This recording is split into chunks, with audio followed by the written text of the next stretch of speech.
माझ्या महाराष्ट्रातील बांधवांनो, भगिनींनो आणि मातांनो, नमस्कार. जय महाराष्ट्र. बऱ्याच दिवसानंतर आपण भेटतो आहोत. जवळपास 1 महिना होऊन गेला असेल. या एका महिन्यामध्ये जे काय घडलं ते आपल्या समोर घडलेलं आहे. अनेक संकटांचं असं असतं की यायला लागले की एका मागोमाग एक येतात. कोरोनाशी लढतो आहोत, त्याच्यात मध्ये निसर्ग चक्रीवादळ आलं. आपण सर्व किनारपट्टीतली लोक श्वास रोखून बघत होतो की हे वादळ नेमकं कुठे धडकणार. रायगडमध्ये ते धडकलं आणि त्याची नंतर जी काय मी पाहणी केली त्या वादळाची भीषणता भयानक होती. जे त्या वादळाच्या तडाख्यात सापडले नशिबाने वाचले असं मी म्हणेन, पण त्याचबरोबरीने आपल्या शासन यंत्रणेने सुद्धा खूप चांगलं काम केलं. मनुष्यहानी किंवा प्राणहानी, जीवितहानी कमीत कमी कशी होईल यासाठी सतर्कता दाखवली. एक सुद्धा कोळी बांधव किंबहुना एक सुद्धा मच्छीमारी करणारी बोट आपण समुद्रात राहू दिली नाही. त्याने वेळेमध्ये आपल्या घरात आणलं, सुरक्षित जागी हलवलं आणि त्यामुळे प्राणहानी झाली, पण ती कमीत कमी ठेवण्यात आपल्याला काही प्रमाणात यश आलं. आर्थिक नुकसान तर झालेलं आहे. मोठी मोठी झाडं उन्मळून पडलेत, फळबागा उद्ध्वस्त झालेल्या आहेत, घरांची छपरे उडून गेलेले आहेत. नुकसान अतोनात झाले, पण त्या अतोनात नुकसान म्हणजे विजेचे खांब सुद्धा उन्मळून पडलेले आहेत. या नुकसानीमध्ये आपण हेही पाहिलं की सरकार खंबीरपणाने या सर्व किनारपट्टीतल्या कोकणवासियांच्या आणि जिथे जिथे हे वादळ पुढे सरकलं, ज्यांचं नुकसान झालं त्या सगळ्यांच्या पाठी खंबीरपणे उभं आहे. या गेल्या काही दिवसात काय झाले, एक तर आपण असे भेटू शकत नाही आहोत. हा विकास म्हणायचा का, कल्पना नाही, पण प्रत्यक्ष भेटी होत नाहीत आणि असं भेटावं लागतंय. आणि पूर्वी आपण अनेक दिवसानंतर भेटल्यानंतर विचारायचो, काय रे, कसा आहेस. मग जो तो आपापली दुःख असतील, व्यथा असतील, वेदना असतील एक बाजूला ठेवून भेटीत बोलायचं की मजेत आहे. आता सगळ्यांची परिस्थिती तीच आहे. कसे आहात, जसे तुम्ही आहात तसेच आम्ही आहोत. सगळे घरातच आहोत. सगळं काही ठप्प आहे, संपूर्ण जग ठप्प आहे आणि या संकटाचा सामना आपण करत आहोत. आज मी आपल्याशी बोलताना परवा 1 तारीख आहे. ही 1 तारीख आषाढी तर आहेच, पण जे आपल्यासाठी डॉक्टर्स योद्धे बनून लढत आहेत त्यांचा डॉक्टर्सचा राष्ट्रीय डॉक्टर दिन आहे. त्या सगळ्यांना मी त्यांचं कौतुक करतो, त्यांना धन्यवाद देतो. आणि तुम्ही जी लढाई लढतात आमच्यासाठी, त्याच्यात आम्ही सुद्धा तुमच्यासोबत आहोत. तुमच्यासोबत तुम्हाला आम्ही सहकार्य करतो आहोत आणि करू, हे एक वचन त्यांना देतो. डॉक्टर दिनाबरोबर आपल्या राज्याचे माजी मुख्यमंत्री वसंतराव नाईक, त्यांचाही जन्मदिवस. आणि हा दिवस हा सप्ताहच आपण शेतकरी सप्ताह म्हणून साजरा करतो. म्हणजे दोन्ही जे आत्ता आपल्याला जीव वाचवत आहेत त्या डॉक्टरांचा तो दिवस आहे आणि योगायोगाने वसंतरावांच्या जन्मदिवसाच्या निमित्ताने जो शेतकरी दिन साजरा करतो, म्हणजे आपल्याला जगाला जो आपलं धान्य पिकवतो, त्यांचा सुद्धा हा एक दिवस आहे. म्हणून मी या दोन्ही शेतकऱ्यांना आणि माझ्या डॉक्टर्सना विनम्र नमस्कार करतो आणि आपल्याशी आता बोलतो. साहजिकच आहे, 30 तारखेपर्यंत हा लॉकडाऊन आहे. माननीय पंतप्रधानांनी 30 जूनपर्यंत हा लॉकडाऊन जाहीर केलेला आहे. 30 जून नंतर काय होणार, मी यापूर्वीच आपल्याला सांगितलेलं आहे की आता लॉकडाऊन हा शब्द बाजूला ठेवायचा आणि हळूहळू आपण एक एक गोष्टी, सोयी सुविधा, सेवा ह्या उघडत जाणार. म्हणजेच 30 तारखेनंतर लॉकडाऊन उठणार का, तर अत्यंत स्पष्ट शब्दात नाही. मग काय होणार, असंच राहणार का, तर तेही उत्तर नाही आहे. आपण गेले 15-20 दिवस अनुभवतो आहोत. एक एक करत महाराष्ट्रामध्ये आपण अत्यंत काळजीपूर्वक पावलं टाकत सेवा सुविधा आणि काही गोष्टी म्हणजे दुकानं असतील, आजपासून आपल्या नाभिकांची जी सेवा आहे ती सुरू होते आहे, अशा काही गोष्टी सुरू करतो. दुकानं सुरू झालेली आहेत, काही ऑफिसेस काही प्रमाणात त्यांच्या कर्मचारी वर्गाची उपस्थिती त्यांना आपण परवानगी देऊन ती सुरू झालेली आहे. तर एक एक गोष्टी आपण सुरू करत चाललेलो आहोत. हे हळूवार का करतो आहोत आपण, याचं कारण अजूनही संकट नाही टळलेलं. एक गोष्ट नक्की लक्षात ठेवा की आपण जे मिशन बिगिन अगेन किंवा पुनश्च हरिओम म्हणून सुरुवात केलेली आहे, ह्याचा अर्थ धोका टळलेला नाही, पण आपण थोडंसं कात्रीत सापडलेलो आहोत. ज्याला म्हणतात ना, इकडे आड आणि तिकडे विहीर. आपल्याला इथेही पडायचं नाही आणि तिथेही पडायचं नाही, मधोमध बरोबर आपला तोल सांभाळून हे संकट पार पाडायचे, संकटाचा काळ हा पार पाडायचा आहे. आणि म्हणून केवळ आणि केवळ अर्थचक्राला एक गती द्यायला आपण सुरुवात करण्यासाठी म्हणून एक एक गोष्टी आपण उघडत चाललेलो आहोत. एखादी गोष्ट उघडली म्हणजे धोका टळलाय, आता आपण बिनधास्त, अजिबात नाही. कृपा करून तशा गैरसमजात, तशा भ्रमात राहू नका, कारण तसं जर का आपण वागू तर करोना आवासून बसलेलंच आहे. आपण करोनापासून वाचण्यासाठी घरात राहा म्हणून तुम्हाला मी सांगितलेलं आहे. अनावश्यक कामासाठी बाहेर पडू नका. आवश्यक असेल तेव्हा आणि तेव्हाच घराबाहेर पडा, हे माझं आजही सांगणं आहे. तुम्ही म्हणाला, अरे हा काय आलं की नुसतं आपलं काळजी काळजी आणि काळजी. आपलं सरकार काळजीवाहू नाहीये, कारण नेहमी असं म्हणतात, ज्या सरकारला स्वतःची काळजी असते त्याला काळजीवाहू म्हणतात. हे सरकार तुमचं आहे, मजबूत आहे आणि तुमची महाराष्ट्राची काळजी घेणारं हे सरकार आहे. आणि म्हणून माझं कर्तव्य आहे की तुम्हाला धोक्यापासून सावध करणं. बाहेर जर का आपण पडलो आणि बिनधास्त वावरलो तर धोका आहेच, प्रत्येक पावलावरती धोका आहे. मला एका गोष्टीचा नक्कीच अभिमान आहे की माझे सगळे महाराष्ट्रातले बांधव, माता भगिनी ह्यांचा सगळ्यांचा माझ्यावरती, आपल्या सरकारवरती विश्वास आहे आणि जे जे काही सरकार सांगतंय त्या सूचना तुम्ही पाळता आहात, म्हणून मला तुमचा अभिमान आहे. हे करत असताना काही ठिकाणी जसं आपण लोकलची मागणी केली होती, त्या लोकल सुरू झालेल्या आहेत. मुंबईमध्ये, ग्रामीण भागामध्ये उद्योगधंदे सुरू झालेले आहेत, तिथे सुद्धा लोकांचं येणं जाणं सुरू झालेलं आहे. विशेष म्हणजे जो शेतकरी, ज्याचा उल्लेख मी सुरुवातीला केला, तो शेतकरी आपण सगळे लॉकडाऊनमध्ये घरी असलो तरी सुद्धा न थकता, न थांबता आपल्यासाठी मेहनत करतोय, घाम गाळतोय, जमिनीत राबतोय, भूमीमध्ये राबतो आहे, अफाट मेहनत करतोय. त्या शेतकऱ्याच्या सोबत आपण आहोत आणि आपण राहिलं पाहिजे. मला कल्पना आहे की जसजसा हा सीझन आता पुढे सरकतोय, महाराष्ट्रातल्या ग्रामीण भागात, मग मराठवाडा असेल, विदर्भ असेल, काही ठिकाणावरून तक्रारी आलेल्या आहेत आणि त्याची गंभीर दखल आपण घेतलेली आहे. तक्रारी कोणत्या आहेत? बोगस बियाणं. हे दुर्दैव आहे, हे दुर्दैव आहे. ह्याचं कारण शेतकरी हा, एकतर शेतकऱ्याची अवस्था सगळ्यांचीच सारखी झालेली आहे, रोजगारच नाहीये. तरी देखील मागचा पुढचा विचार न करता हा शेतकरी आपल्यासाठी मातीत राबतोय, हे आपल्याला सर्वांनाच माहिती आहे. मरमर मरून, राब राब राबून, अफाट कष्ट करून जे बियाणं त्यांनी पेरलं ते बियाणं उगवलंच नाही. मग काय करायचं? दुबार पेरणीचं संकट आलं, आणायचे कुठून पैसे? एक तर असंही कर्जाचं ओझं जे आपण बऱ्याचशा प्रमाणात उतरवलेलं आहे आणि जे राहिलेलं आहे, जो शेतकरी माझा या कर्जमुक्तीच्या योजनेमधून काही कारणासाठी, म्हणजे जसं मी मागे सांगितलं तुम्हाला की 2 टप्प्यात जे आपण करणार होतो कर्जमुक्ती, त्याच्यातला काही भाग, काही लाख शेतकरी हे नेमकं तिथल्या स्थानिक निवडणुका आल्या, आचारसंहिता सुरू झाली म्हणून ही कर्जमुक्ती तिथली थांबली. त्याच्यानंतर करोनाचं संकट आलं म्हणून ही कर्जमुक्ती थांबली. पण आता आपण ठरवलेलं आहे की लवकरात लवकर हा उरलेला सुद्धा शेतकरी आहे त्याला देखील कर्जमुक्त करायचं. मग हे असं सगळं करून पैसा जमवून तो आपल्यासाठी बियाणं विकत घेतो, पेरतो आणि राबतो आणि बियाणंच उगवलं नाही. पण मी माझ्या शेतकरी दादांना सांगू इच्छितो की तुम्ही काळजी करू नका, हे सरकार तुमचं आहे. ज्यांनी तुम्हाला फसवलेलं आहे ते कायद्याच्या कचाट्यातून सुटणार नाही. त्यांच्यावरती गंभीर गुन्हे दाखल करून त्यांना सजा तर होईलच, पण जे नुकसान तुमचं झालेलं आहे, त्यांनी केलेलं आहे, त्यांच्याकडनं तुम्हाला हे सरकार नुकसान भरपाई सुद्धा मिळून दिल्याशिवाय राहणार नाहीये. काळजी करू नका.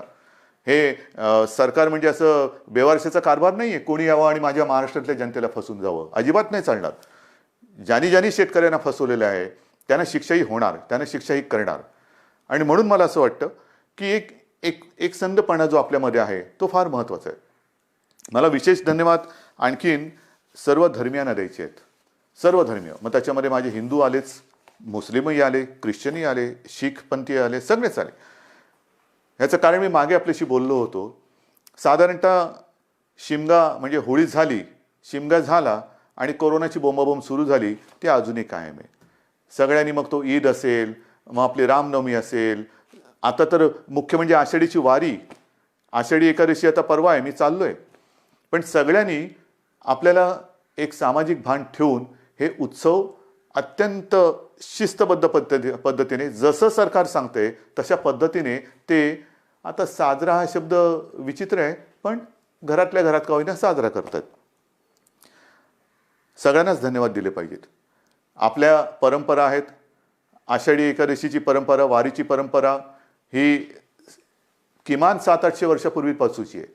आणि आपल्याशी मी आज बोलताना 2020 साल सुरू आहे. मला 2010चं साल आठवलं. 2010 साली मी पांडुरंगाचं दर्शन घेतलं. कसं घेतलं आपल्याला माहिती आहे. मी हा संपूर्ण वारीचा पाठपुरावा केला, पण मी वारीत प्रत्यक्ष सहभागी न होता हेलिकॉप्टरमधून सहभागी झालो आणि एरियल फोटोग्राफी केली. त्याचं पुस्तकसुद्धा मी आपल्या चरणी तुम्हाला मी सगळ्यांना अर्पण केलेलं आहे. पाहावा विठ्ठल. मी विठ्ठल पाहिला, नक्की पाहिला. मंदिरात जाऊन नाही पाहिला कारण मी हेलिकॉप्टरमध्ये होतो, पण अथांग पसरलेल्या त्या वारकऱ्यांमध्ये मला ते विठ्ठलाचं विश्वरूप दिसलं. माझ्यासारखा भाग्यवान मीच असेन. विश्वरूप ज्याला म्हणतात ते विश्वरूप काय असतं ते विश्वरूप मी त्या वारकऱ्यांच्या रूपात पाहिलं. देहभान हरकून हे वारकरी विठू नामाचा गजर करत चालत असतात. अक्षरशः देहभान हरकलेले असतात. म्हणजे कशाचं काही त्यांना सगळं जग आजूबाजूला आहे नाही, बस विठू माऊली विठू माऊली विठू नामाचा गजर करत ते चालत असतात. ही गेल्या अनेक वर्षाची परंपरा. अनेक ठिकाणावरनं संत महात्म्यांच्या पालख्या तिकडे येतात आणि मग ते रिंगणं होतात. मध्ये मग ते इंदापूरचं रिंगण असेल, वाखरीचं रिंगण असेल, ते घोडे धावतात. हे सगळं अप्रूप हे केवळ आपल्या देशातच होऊ शकतं. पण त्या सगळ्या वारकऱ्यांनी सुद्धा संयम दाखवला. जे सरकार म्हणेल ते. हे असे नागरिक कुठे सापडणार तुम्हाला. आणि त्या वारकऱ्यांना सांगतोय की नाईलाज म्हणून आपल्याला यावेळेला तो सगळा वारीचा सोहळा हा आटोपशीर करावा लागला. पण मी आपल्या वतीने आपल्या विठुरायाला साकडं घालायला जाणार आहे. नक्की जाणार. विठुरायाला मी साकडं घालणार की विठुराया हे काय आहे, कोणते दिवस आहेत, कशी दिवस आहेत, कशी परिस्थिती आहे. हे तुझे लाखो करोडो भक्त आज तुझ्या दर्शनाविना घरातल्या घरात आहेत. आणि का तरी अशी विचित्र परिस्थिती आलेली आहे. तुझे चमत्कार आम्ही अनेक ऐकलेत. आम्ही तुमचे चमत्कार अनेक चित्रपटातून पाहिलेत. पण आता हा चमत्कार आम्हाला दाखव आणि हे करोनाचं संकट लवकरात लवकर नष्ट करून केवळ माझा महाराष्ट्रच नाही तर संपूर्ण जगाला पुन्हा एकदा सुखाचे, समृद्धीचे आणि निरोगी आयुष्याचे दिवस दाखव. हे साकडं घालायला मी जाणार आहे. वारकऱ्यानो, आशीर्वाद, तुमचे आशीर्वाद माझ्या पाठी असू द्या की ते आशीर्वाद घेऊन मी विठुरायाचे आशीर्वाद घ्यायला जाईन. आणि मला खात्री आहे तुम्ही जर मागे उभे राहिलात ना तर आपली विठू माऊली सुद्धा त्या माझ्या साकड्याला यश दिल्याशिवाय राहणार नाही. तुमचे आशीर्वाद मी आज मागतोय. मी आषाढी एकादशीला तुमच्या सगळ्यांचा प्रतिनिधी, मुख्यमंत्री म्हणून नाही, तो मान बहुमान वेगळा, पण मी तुमचा प्रतिनिधी म्हणून मी जातो आहे. जेव्हा तिथे मी पोहोचेन तेव्हा मी तुमचा प्रतिनिधी वारकरी म्हणून मी तिथे पोहोचणार आहे. म्हणून मला तुमचे आशीर्वाद पाहिजेत. आषाढीची ही उद्याची आषाढी, परवाची आषाढी एकादशी येते. त्याच्यानंतर दहीहंडी येते. दहीहंडीच्या मंडळानं सुद्धा मला खास धन्यवाद द्यायचे. कोणीही माझ्याशी बोलायला आलं नाही, कोणी कोणाशी चर्चा केली नाही, पण एक सामाजिक भान ठेवून त्यांनी स्वतःहून दहीहंडीचा उत्सव हा रद्द केला. ह्यालाच म्हणतात एक सामाजिक जाणीव, सामाजिक भान. शेवटी उत्सव म्हणजे काय, कोणासाठी उत्सव, आनंदासाठी असेल. पण जर हे संकट चहूबाजूनी आपल्याला वेढून टाकत असेल तरी देखील आम्ही उत्सव साजरे करतोय, हे असा आंधळेपणा नाही उपयोगाचा. मग दहीहंडी झाल्यानंतर मी काल परवाकडेच गणपती उत्सवाबद्दल एक आपल्याला विनंती केलेली आहे. कारण जसं वारीची परंपरा आहे, दहीहंडी आपल्याकडे साजरा होतोय, मग गणपती बाप्पा येणार, मग नवरात्री येणार, मग दिवाळी येणार, त्याच्यामध्ये ईद येणार, मग आपल्या मुंबईमध्ये माउंट मेरीची यात्रा येणार. हे सगळे सणवार हे सगळ्या धर्मियांचे हे आता येणार. पण त्याच्यामध्ये जर का आपण आपलं सामाजिक भान पाळलं नाही तर ज्या संकटाशी आपण लढतो आहोत त्या संकटाला आपण आपला दरवाजा उघडा करून देतो आहोत. म्हणून मी गणपती उत्सवात सगळ्यांना विनंती केलेली आहे. एक तर सर्व मंडळांची मी बैठक घेतली आणि त्यांना सुद्धा मला खास धन्यवाद द्यायचे आहेत की सर्व मंडळांनी एक सुरामध्ये सांगितलं की उद्धवजी, सरकार घेईल तो निर्णय आम्हाला मान्य आहे. तुम्हाला सुद्धा मी मनापासून नमस्कार करतोय. आणि गणरायाला सुद्धा हेच, जे विठुरायाच्या चरणी मी प्रार्थना करतोय, आपण जो निर्णय घेतला आहे की यावेळेला एक सामाजिक भान ठेवून हा उत्सव साजरा करूया. मी सर्वांना विनंती केलेली आहे की जिथे जिथे सार्वजनिक गणेशोत्सव होतात, मुंबई, पुणे, सर्वत्र सर्वत्र राज्यभर होतात. मग काय काय मूर्त्या 15-15, 20-20 फूट असतात, 22 फूट, 23 फूट. नाही, आता ही परिस्थिती तशी नाही आहे. सर्वांनी थोडा संयम ठेवा. आणि मूर्तीची उंची जास्तीत जास्त मी 4 फूट सांगितलेली आहे. का 4 फूट सांगितली? तर मूर्ती हलवताना सुद्धा जास्त लोक एकमेकाच्या जवळ येता कामा नयेत. विसर्जनाची सुद्धा आगमनाची मिरवणूक नाही, विसर्जनाची मिरवणूक नाही. मग गणेशोत्सव साजरा कसा करायचा? अजून थोडा अवधी आहे. आपण चर्चा करून त्याच्यातनं सुद्धा हा नेमका कसा करायचा त्याच्यावरती मार्ग काढू. कारण आपण परंपरा जपणारी माणसं आहोत. ज्या लोकमान्यांनी त्या काळात, स्वातंत्र्यपूर्व काळामध्ये घरातला गणपती त्यांनी बाहेर आणला. कारण स्वराज्य, त्याच्यासाठी लोक एकत्र आली पाहिजेत. म्हणजे त्यांनी सणांची चळवळ केली. आपण चळवळीचा वारसा घेऊन पुढे जायचं आहे. त्या चळवळीमध्ये सगळी लोक एकत्र आली, एकोपा वाढला. आता सुद्धा तो एकोपा कायम आहे. मग हा एकोपा चळवळीसाठी पुढे न्यायचा असेल तर आपण आपला महाराष्ट्र विघ्नहर्त्याचं आगमन होतंय, मग त्याचे आशीर्वाद घेऊन त्याच्या साक्षीने विघ्नमुक्त करू शकतो का, कोरोनामुक्त करू शकतो का, हे आपल्याला बघायला पाहिजे. आणि करू शकतो. जर का आपण ठरवलं तर आपण नक्की करू शकतो. आरोग्यविषयक जर का आपण शिबिरे घ्यायचं ठरवलं, मध्ये मी जसं आपल्याला सांगितलं की रक्ताचा तुटवडा आल्यानंतर रक्तपुरवठा किंवा रक्ताचा साठा कमी होता, तेव्हा मी 2 वेळा आवाहन केलं की रक्तदान करा. मी आवाहन करण्याचा अवकाश, चहूबाजूने रक्तदाते पुढे आले आणि ती जी काय आपली टंचाई होती ती दूर झाली. रक्तदान करा म्हटलं तर रक्तदान केलं. कारण आपण गणपतीचे अंधभक्त नाहीत तर जागरूक भक्त आहोत. आणि त्याच्यासाठी मला असं वाटतं की आरोग्यविषयक काय खबरदारी घेता येईल, काय जागरूकता आणता येईल, काय करता येईल, या सगळ्या गोष्टी आपण हळूवार सांगत जाऊ. तूर्त मी आपल्याला मूर्तीची एक कल्पना दिलेली आहे. रक्तदानाबद्दल मी जेव्हा बोललो तेव्हा आणखीन एका विषयाबद्दल मला आपल्याशी बोलायला पाहिजे. आणि तो विषय आहे रक्तदानाशी निगडीत, तो म्हणजे प्लाझ्मा थेरपी. आपल्याला कल्पना आहे की साधारणतः मार्चपासून हे कोरोनाचं संकट आपल्यासमोर आल्यानंतर त्या संकटाची आपण जे हातात शस्त्र मिळेल ते शस्त्र घेऊन लढतो आहोत.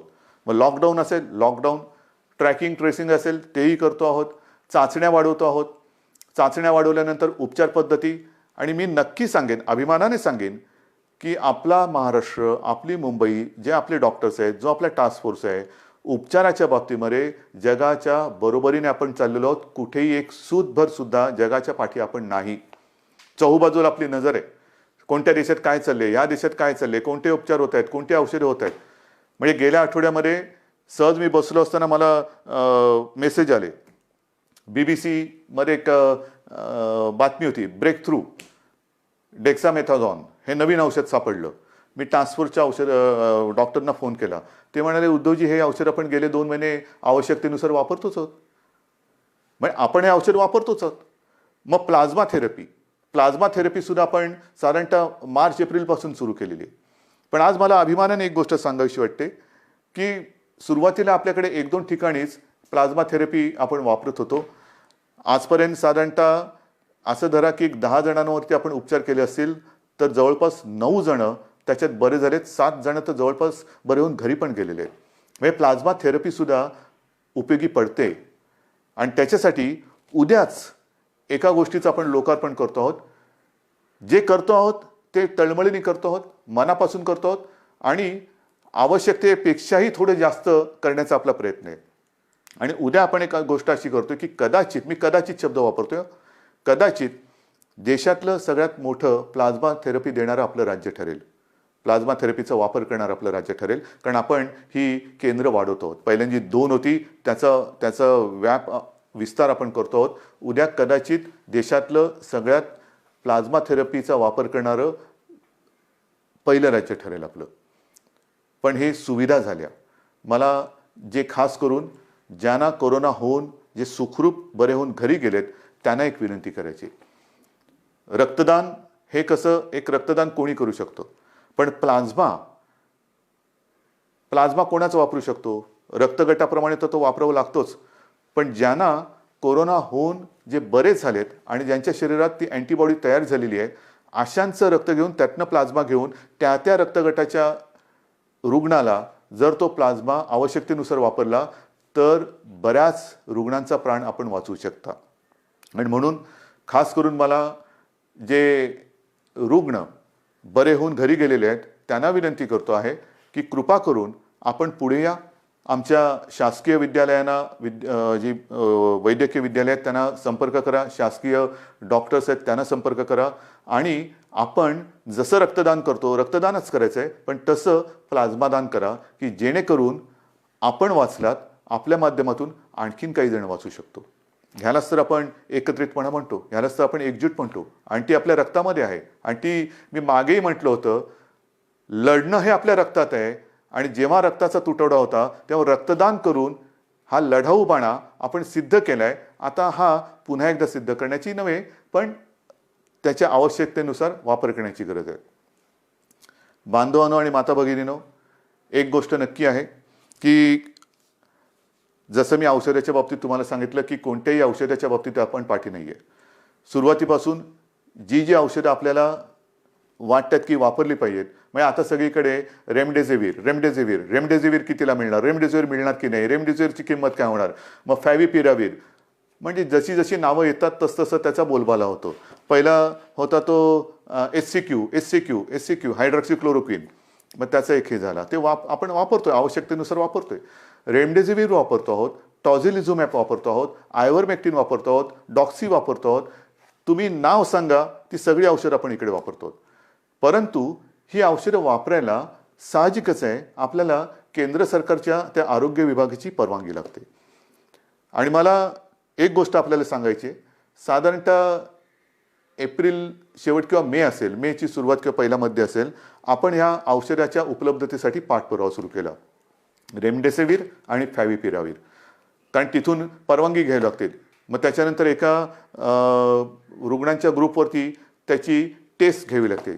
ती यशस्वी झाल्यानंतर मग तिथून परवानगी मिळाल्यानंतर मोठ्या प्रमाणात आवश्यकतेनुसार त्याचा वापर करावा लागतो.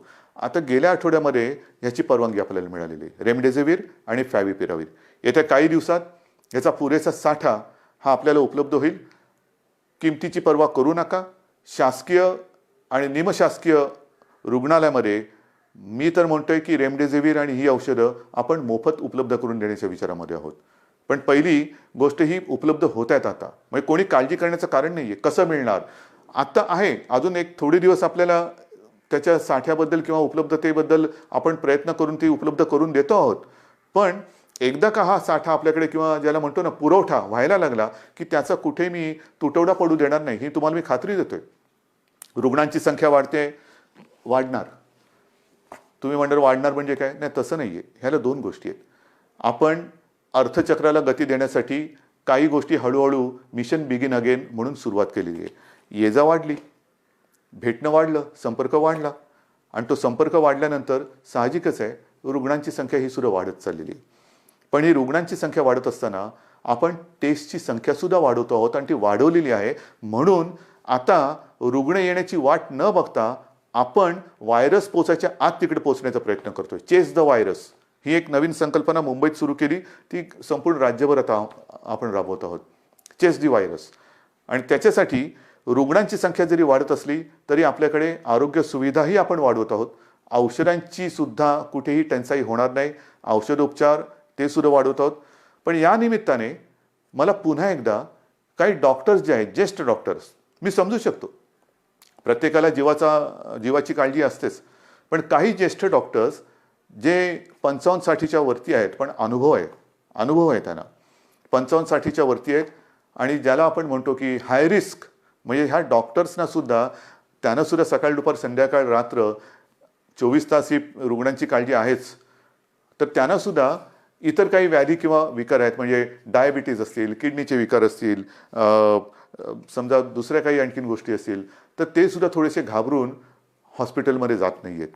मी त्यांना नम्रपणाने विनंती करतोय की आपण काळजी करू नका. एक काळ असाही होता की सगळीकडे पीपीई किट मिळत नाही, N95 मास्क मिळत नाही. आता या सगळ्याचा पुरवठा आपल्याकडे मुबलक आहे, साठा मुबलक आहे. काही काळजी करू नका. तुमच्या पाठी सरकार आहे. जे तुमच्या सुरक्षेसाठी आवश्यक आहे ती संपूर्ण खबरदारी घेण्याची तयारी सरकारची आहे. कारण आपण कोविड योद्धा म्हणायचं आणि त्याला बिना शस्त्रांनी पाठवायचं असं अजिबात होणार नाही. पण आज आपली गरज आहे, महाराष्ट्राला गरज आहे, आपल्या अनुभवाची गरज आहे. कारण अनेक ठिकाणी आपण ज्येष्ठ डॉक्टरांची एक अनुपस्थिती हे अनुभवतो आहोत. म्हणून मी सगळ्यांना विनंती करतोय की आपण जिथे जिथे असाल, हॉस्पिटलमधले असाल हॉस्पिटलमध्ये जा, खाजगी आपले दवाखाने क्लिनिक असतील कृपया सुरू करा. ज्या ज्या गोष्टीची आपल्याला उपकरणांची आवश्यकता असेल ती सरकारकडनं आपल्याला दिली जाईल. तुम्ही त्याच्यात अजिबात काळजी करू नका. तुम्हाला जे जे पाहिजे ते पुन्हा मिळेल, ते पूर्ण मिळेल. अशा पद्धतीने आपण एका बाजूला आरोग्य सुविधा वाढवत चाललेलो आहोत, एका बाजूला टेस्टची संख्या वाढवत चाललेलो आहोत, टेस्टची केंद्र वाढवत चाललेलो आहोत. आता तर काही अँटीबॉडी आणि अँटीजेन टेस्ट करण्याचे रॅपिड किट येत आहेत, तेही मोठ्या प्रमाणावरती आपण घेतो आहोत की ज्याचा एक प्राथमिक जो आपल्याला गाईड करू शकतो, मार्गदर्शक ठरू शकतो की कोणाला हा कोरोना होऊन गेला आहे का, त्याच्याबद्दल एक माहिती मिळते आणि साधारणतः निगेटिव्ह पॉझिटिव्ह ह्याच्याबद्दल एक गाईडलाईन मिळते आणि मग आपण त्या पद्धतीने त्याला वेगळं करून उपचार सुरू करू शकतो. तर ह्याही टेस्ट आपण करतो आहोत.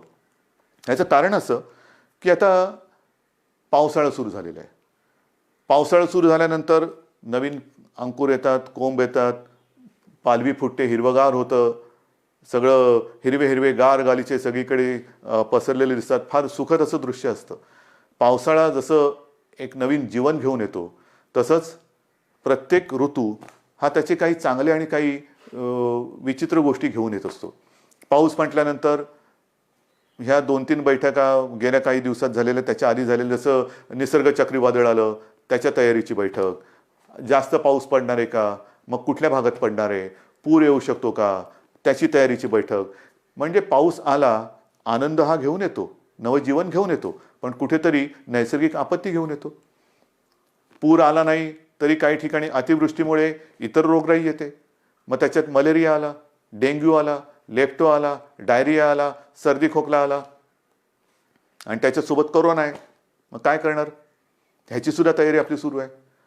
पण मला आपल्याला खास करून शहरी भागात राहणारी जी लोक आहेत त्यांना सांगायचं, मग मुंबई, पुणे, नाशिक सगळीकडे, संभाजीनगर आहे, नागपूर आहे, सगळीकडेच, की या वेळेला आपले सगळे कर्मचारी ह्या कोरोनाच्या लढाईमध्ये आहेत. अफाट मेहनत करतात, साफसफाई करतात, नालेसफाई होते, सगळं साफसफाई होते. पण आता थोडी स्वतःची काळजी मी 1-2 वर्षापूर्वी सुद्धा, किंवा मला असं वाटतं तेही त्याला 7-8 वर्षे झाली असतील, विशेषतः तेव्हा मुंबईपुरतं मी बघत होतो. आता तर माझा महाराष्ट्र, तुम्ही सगळे माझे सोबती आहात, मला संपूर्ण महाराष्ट्र बघायचं आहे. सांगण्याची गोष्ट काय की हे जे दिवस असतात ते मलेरिया आणि डेंग्यूचे असतात. आणि हा डेंग्यू असा विचित्र आहे की एक कोका कोलाच्या बाटलीचं बुच असं उपडं पडलेलं असेल आणि त्याच्यात तेवढं बुचभर जरी पाणी असलं तरी त्याच्यात सुद्धा डेंग्यूच्या आळ्या होऊ शकतात. अंड कुठे अर्धवट पडलेलं, फुटून पडलेलं आहे, टायर पडलेले असतात, हे फार धोकादायक. त्याच्यानंतर प्लास्टिकचं कवर असतं, त्याच्यात ते थोडेसे असे खळगे तयार होतात, त्याच्यात पाणी साठतं. नारळाच्या त्या काय त्याला म्हणतात, कवट्या, त्याच्यात पाणी साठतं. झाडांच्या फांद्या तुटून ढोल्या तयार झाल्या असतात, त्याच्यात पाणी साठतं आणि त्याच्यात सुद्धा डेंग्यू होऊ शकतं. तर आपल्याला आपला परिसर स्वच्छ ठेवायचा आहे. कुठेही पाणी साठू देऊ नका. एअर कंडिशनच्या खाली, त्याच्यानंतर फ्लॉवर पॉटमध्ये, अनेक घरामध्ये फेंगशुई त्याच्यासाठी जे काही झाडं लावली जातात त्याच्यामध्ये पाणी असतं, त्याच्यात डेंग्यूच्या आळ्या होऊ शकतात.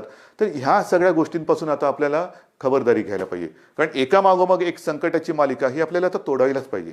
मी तुम्हाला ह्या सगळ्या काळज्या घ्यायला सांगतोय कारण एक आपुलकीने सांगतोय, प्रेमाने सांगतोय की काय करावं, काय करू नये.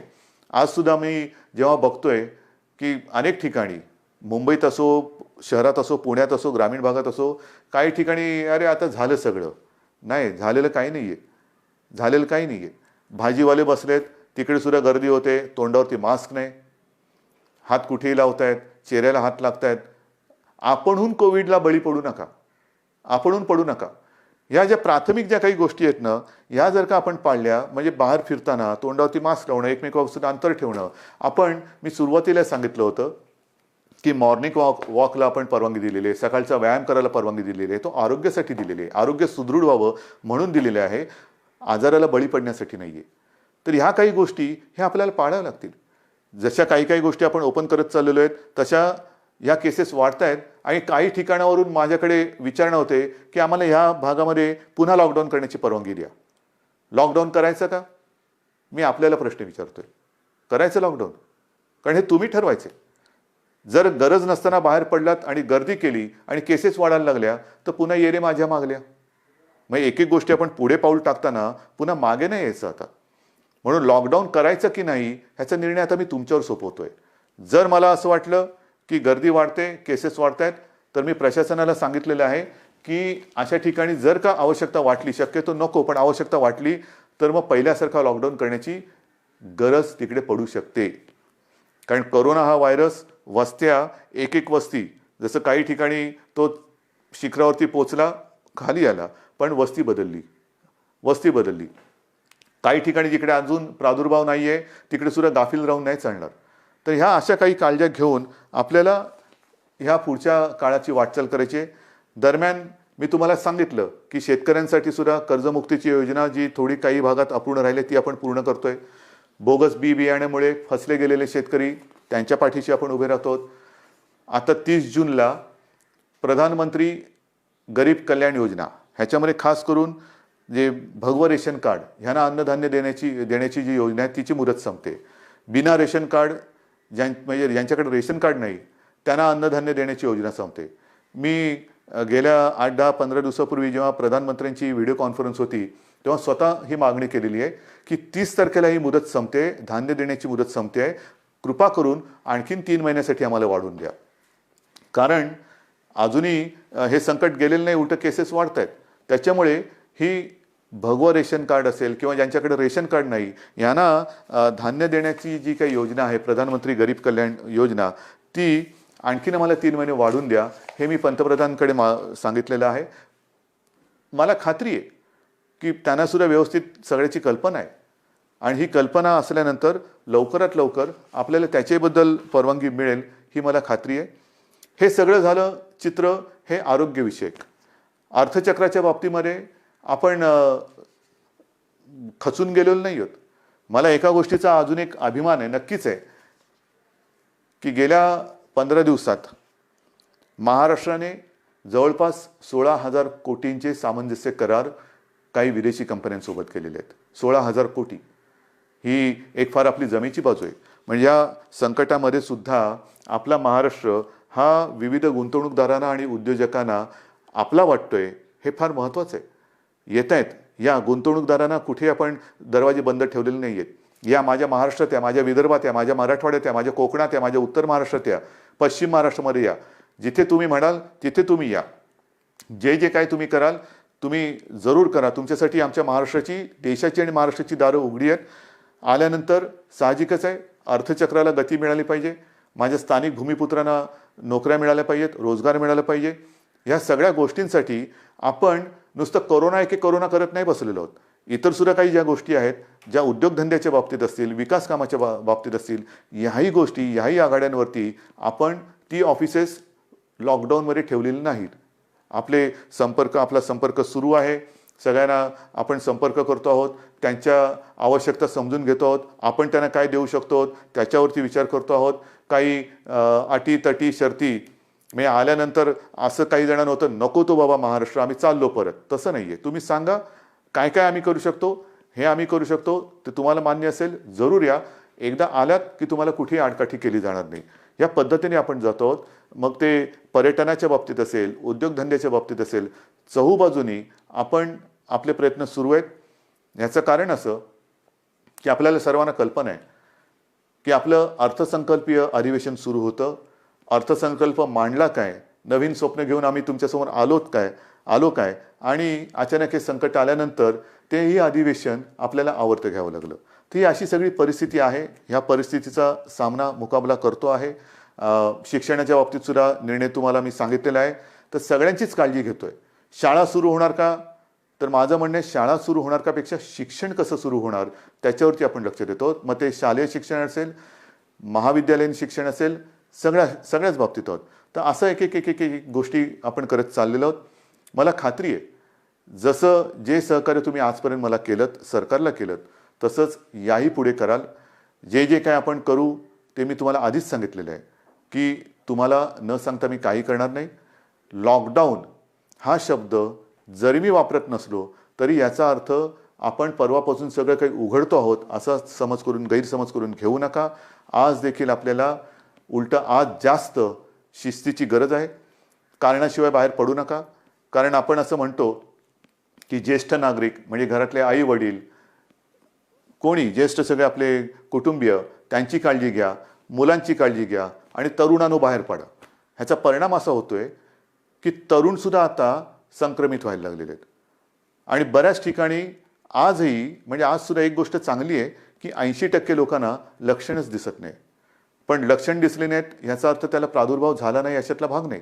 मग तो लक्षणं न दिसणारा तरुण घरात इतरांना त्याचा संपर्क झाला तर तो एक प्रादुर्भाव होऊ शकतो. म्हणून ह्या सगळ्या गोष्टी आपल्याला खूप काळजीपूर्वक करायच्या आहेत. बाहेर पडलात तोंडावरती मास्क पाहिजे, हात सतत धुत राहिलं पाहिजे, सॅनिटायझर वापरायला पाहिजे, साबणाने हात धुवायला पाहिजे. ह्या सगळ्या गोष्टी ह्या अजूनही आपल्याला काही काळ पाळाव्याच लागतील. कारण ह्या केवळ आणि केवळ आपल्या म्हणजे तुमच्या भल्यासाठी आणि आपल्या कुटुंबियांसाठी. आणि दुसरी गोष्ट अशी की मगाशी मी जे डॉक्टर्सना विनंती केली ती एवढ्यासाठी की ज्येष्ठ डॉक्टर्सना मी विनंती केली की आपण स्वतः जाणीवपूर्वक जातीने लक्ष द्या. कारण ही साथ विचित्र आहे. कारण तो रुग्ण त्याचे कुटुंबीय तुमच्या ताब्यात देत असतात. ते कुटुंबीय त्याला भेटू शकत नाहीत.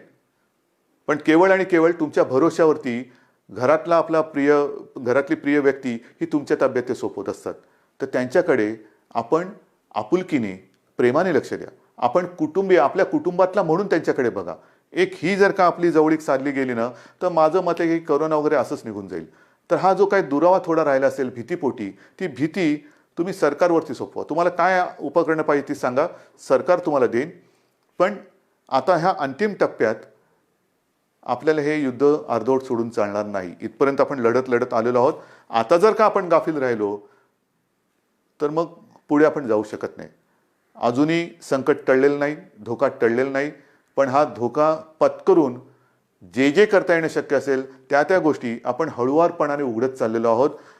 लॉकडाऊन पुन्हा करण्याची वेळ येऊ नये आणि त्याच्यासाठी आपलं सहकार्य जसं आजपर्यंत सरकारला मिळालं तसंच ते यापुढे सुद्धा मिळेल अशीच अपेक्षा आणि विश्वास व्यक्त करून मी आपली रजा घेतो. जय हिंद, जय महाराष्ट्र.